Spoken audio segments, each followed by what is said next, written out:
সুন্নতে নববীকে টিকে রাখার জন্য জান দেওয়া লাগতে পারে, তখন কি আপনারা জীবন দিতে পারবেন?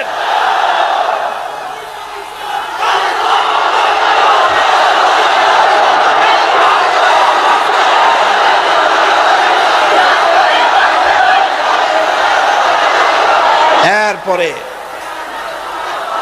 চতুর্থ নম্বরে হচ্ছে সালিহীন। চতুর্থ নম্বরে কি?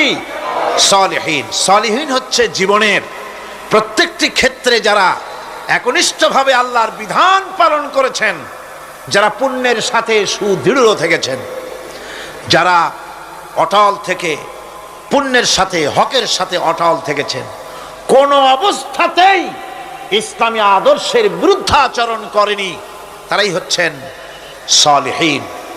ইসলামের আদর্শ ছাড়ে নাই, পরিত্যাগ করে নাই, জীবনের সবকিছুর বিনিময় এটাকে আঁকড়ে ধরে থেকেছেন, ইসলামী আদর্শের পরিপন্থী কিচ্ছু করেন নাই।